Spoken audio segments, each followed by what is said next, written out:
Doesn't care. I mean, who doesn't want the business they work for to be fruitful and profitable and blah, blah? I mean, what are you doing there? If you're one of my widgets that's doing that, I don't want your widgets. I'm getting some new widgets. All right? Oh, God, here we go. WNBA National Basketball Players Association submitted. What if I told you the WNBA just looked at the Players Union's proposal and basically said, yeah, that's going to cost us the moon? No, that's not clickbait. The league is claiming it would lose an astronomical amount of money under this latest offer, and they didn't just decline it, they launched it back into orbit. We're talking about a statement so sharp, so savage, that it dropped at 11 p.m. on a Tuesday night like a late-game buzzer-beater. And trust me, when a league office moves like that, you already know the vibes are tense behind closed doors. That timing alone screams panic mode, and the negotiations. They're not just rocky, they're spiraling. But don't take my word for it. Check this out. Put this stuff out at night because they're trying to tamper down the blowback, and I'm not kidding you. All the news cycles are over with for the day, yada, yada, yada. That's exactly why they do this, so they won't get dragged as much throughout the day. I kid you not. Submitted a counter-proposal to the WNBA on Tuesday that included some concessions on revenue. That was wild, right? And now here's where it gets real uncomfortable. We're officially just 80 days away from tip-off, and the clock is ticking louder by the second. There is no collective bargaining agreement in place. No CBA means no draft. No free agency. No training camp. No rhythm. No nothing. This isn't just front office beef anymore. This is the entire season hanging in the balance. And for the first time, insiders who've been tracking every twist in this saga are finally saying what nobody wanted to admit out loud. We might legitimately not get a season this year. That's not drama, that's a full-blown crisis. But wait until you hear what's at the center of this standoff.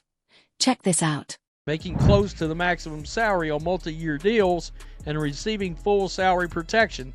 That makes sense. Why should they keep paying for housing if they're making all this money? I mean, it's like, yeah, go out on your own and live your own life. And all we do is we pay your salaries. Yeah, that's wild. It's wild. WNBA. Now that right there is where this whole thing flips from emotional to straight-up business warfare. Yeah, they included some concessions on revenue sharing. But when you actually crack open what the Players' Union dropped on Tuesday afternoon, the numbers? Absolutely wild. They're asking for 27.5% of gross revenue, and that word gross is doing heavy lifting. That's money before a single expense gets touched. Before travel. Before marketing. Before arena costs. For year one alone, they want a 25% slice, which would push the salary cap to around $9.5 million per team. That's a massive jump. We're talking about a complete financial reset for the league. And if you think that number didn't send shockwaves through the front office, just wait until you see how the league responded to that math. You're not ready for this. Ink involved in that statement, it wouldn't have been dry. And the WNBA swatted this joker down. Adam Silver said, nah, get out, nah. We're not doing that because for some reason you don't know the difference between gross revenue and net revenue. WNBA released a fiery statement late Tuesday night calling the Players Union latest collective bargaining agreement proposal, quote, unrealistic. As the two sides remain. That's the crazy part, right? On the surface it feels like the union blinked. Back in December they were swinging for 31% of gross revenue and a $10.5 million capital. Now they've shaved it down by 3.5 percentage points.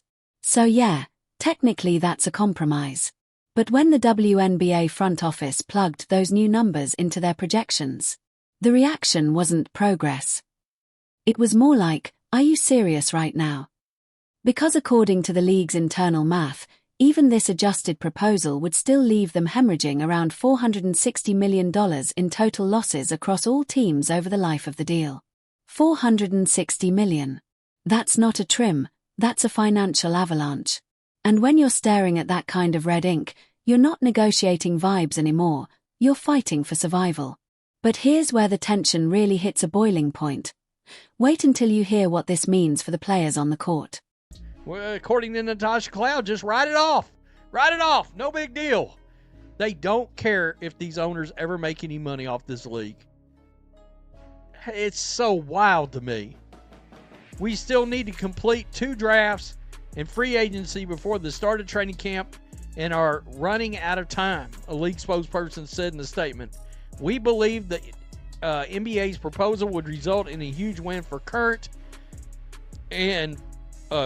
players. And this right here is the part nobody's breaking down properly. This is why this whole negotiation feels almost impossible to land. It's not just about 25% versus 27.5%. It's not even about the cap number. It's about one word: gross. That's the battleground. The players are fighting for a cut of gross revenue, which means they get paid before the league covers anything else. Before salaries on the business side. Before arena leases. Before charter flights, production crews, marketing campaigns, all of it. In their model, the players eat first, and the league figures out how to survive off whatever crumbs are left. And from a player empowerment standpoint, that sounds powerful. But from an ownership perspective, that's a massive risk shift. And once you understand that dynamic, you start to see why both sides are dug in like it's Game 7. But what makes this even more explosive is how this structure compares to other leagues, and that's where this gets really interesting. Familiar with the situation, told ESPN the league projects the new plan, the one they just handed in last night, would still result in $460 million in losses. $460 million in losses. The player's good with that. Oh, because we think they're cooking the books. I mean, you can say you think the owners are lying all you want. I mean, you can say that. And that's where the comparison game gets messy. Everybody keeps yelling, well, the NBA players get 50%. Yeah, but the National Basketball Association doesn't operate off straight gross like that. Their split is based on basketball-related income after certain expenses are already baked into the formula. It's structured. It's led.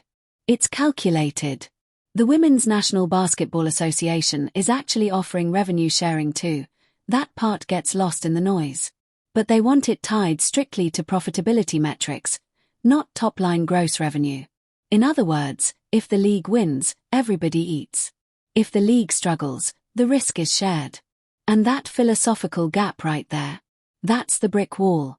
One side wants guaranteed slices off the top. The other side wants performance-based splits on the back end. That's not a minor tweak, that's 2 completely different business models going head-to-head. And when you're that far apart on the blueprint, you're not just negotiating numbers. You're fighting over the future identity of the league. Keep this going. Yeah, I'd rather have a write-off than a big fat profit check.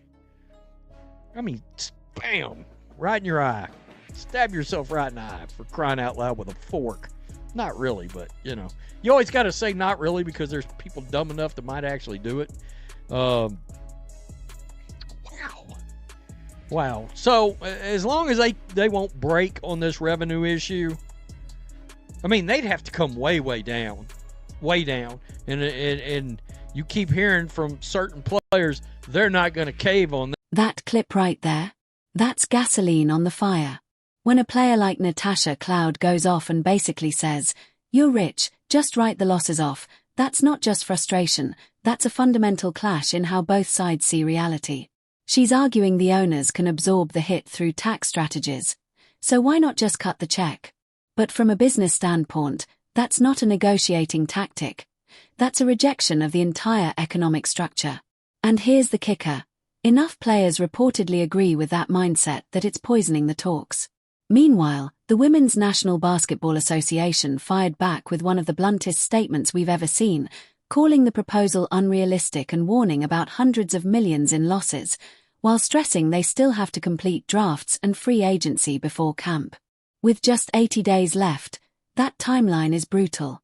No CBA means no draft, no signings, no training camp. You can't just flip a switch and hoop. Inside the locker rooms, there's a split. You've got hardliners dug in on gross revenue, convinced the books are cooked. And then you've got others quietly looking at the calendar thinking, are we really about to lose a season over this? The league's latest offer reportedly includes real salary bumps, better benefits, improved travel, not perfect, but substantial by historical standards. The union even conceded on housing, agreeing that top earners on multi-year max deals wouldn't get team-provided housing forever. That's reasonable. But housing isn't the core issue. The core issue is whether revenue sharing is tied to gross or profitability. That's the hill. So here are the 3 lanes. 1. The union blinks on gross, ties compensation to profitability metrics, and we get that classic 10:50 p.m. handshake before the buzzer. 2. Nobody moves and we're staring at a lockout. No season, no replacement players because union solidarity makes that career suicide. 3. And this is the dark timeline. Expansion dreams pause and contraction talks start. Shrink to survive. And what makes this so painful is the timing. The league just had its biggest year ever. Caitlin Clark's rookie wave brought in millions of casual fans. The finals on ESPN averaged huge numbers. Attendance up. Merch booming. Momentum was insane. And now, we're flirting with shutting it all down right when mainstream relevance finally hit. The players are right to fight for their value. The owners are right that the math has to work. You can't pay out more than you generate indefinitely. At some point, the business model has to be sustainable. And don't ignore the leverage chessboard. Some stars have off-season options like Unrivaled paying serious money, changing the holdout calculus. But most players don't. For them, missing a season is devastating. That internal tension is real, even if nobody says it publicly. 16 months of talks and they're still worlds apart on structure. My gut. Somebody blinks late March, exhausted, and we get a deal neither side loves but both can live with. But for the first time, I'm not calling it a lock. The ideology is stiff, the rhetoric is savage, and the clock is ruthless. If you care about this league, pay attention right now. The 2026 season is genuinely on the line. So here's the question. Who blinks first? The union? The league? Or are we headed straight into a lockout nobody recovers from? Drop your prediction in the comments, hit subscribe to WNBA Vibe because we're tracking every twist of this saga, and trust me, this story is just getting started.